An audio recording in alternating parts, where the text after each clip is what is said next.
d'abord l'édito international sur Europe 1 avec Vincent Hervouet. Bonjour Vincent. Bonjour Dimitri, bonjour à tous. Vincent, Lula, le président brésilien, termine une tournée en Chine et dans le Golfe avec le projet d'une médiation des pays du Sud en Ukraine que le Brésil pourrait bien mener avec la Chine. Oui, alors depuis un an, la propagande de guerre nous assomme d'idées creuses, mais la plus saugrenue, c'est bien d'imaginer que la Chine puisse endosser en Ukraine le rôle d'honnête courtier pour négocier la paix entre les deux camps. La Chine a refusé de condamner l'invasion russe et de s'associer aux sanctions.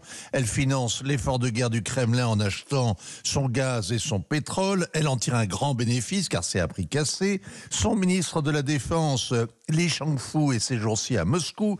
Hier, il a chanté à Vladimir Poutine les liens entre les deux pays qui surpassent l'alliance militaire et politique du temps de la guerre froide. Xi Jinping n'a jamais pris au téléphone Zelensky, mais il est venu lui-même au Kremlin pour conforter le pacte scellé à la veille de la guerre. La Chine qui obtient en retour que la marine russe manœuvre dans le Pacifique sous le nez des Américains. Accepter un médiateur pareil, ce serait pour les Ukrainiens comme signer leur reddition. Alors Lula renvoie dos à dos la Russie et l'Ukraine. Et en plus, il accuse les États-Unis d'encourager la guerre et l'Europe de contribuer à la poursuite des combats. Décidément, aller à Pékin, c'est ramener la fièvre dans ses bagages. Quand Lula a été élu à l'arraché contre Bolsonaro, la gauche universelle a applaudi, la France était la première, et Lula s'est écrié, le Brésil est de retour sur la scène internationale. Ce matin, la France n'en est pas encore à espérer le retour de Bolsonaro, qui était mal élevé avec les dames, surtout avec la première dame. Mais les déclarations de Lula prouvent que l'Occident est seul. L'OTAN n'a réussi à enrôler personne dans sa croisade anti-russe, ni les Africains, ni les pays musulmans, ni la plupart des Asiatiques ou des Latino-Américains. Pire, les pays du Sud tiennent les Occidentaux pour responsables d'un conflit qu'ils subissent.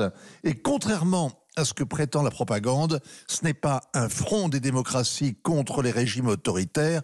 Le Brésil est une démocratie. Mais comment Vincent expliquer que le Brésil s'aligne ainsi sur la Chine ? Quand Lula a prêté serment, il a promis le multilatéralisme et la multipolarité. Un vocabulaire vintage qui rappelle les années 2000, l'invention des BRICS, Brésil, Russie, Inde, Chine, Sud-Afrique, Afrique du Sud. Les puissances qu'on voyait à l'époque émerger. Le Brésil a joué un rôle clé dans le dialogue sud-sud, comme on dit. Lula est devenu une icône planétaire. Et peu à peu, s'est imposée l'idée que la guerre froide était finie et que chacun pouvait naviguer au gré de ses intérêts. Lula refuse de voir que la guerre en Ukraine met les intérêts vitaux des Européens en jeu. Scholz, le chancelier allemand, est allé le voir. Catherine Colonna aussi, ainsi que Charles Michel. Ça n'a servi strictement à rien. Ça démontre la faiblesse de l'Europe, incapable de projeter sa puissance et même de se faire entendre sur la scène mondiale. La signature Europe 1, Vincent Hervouet.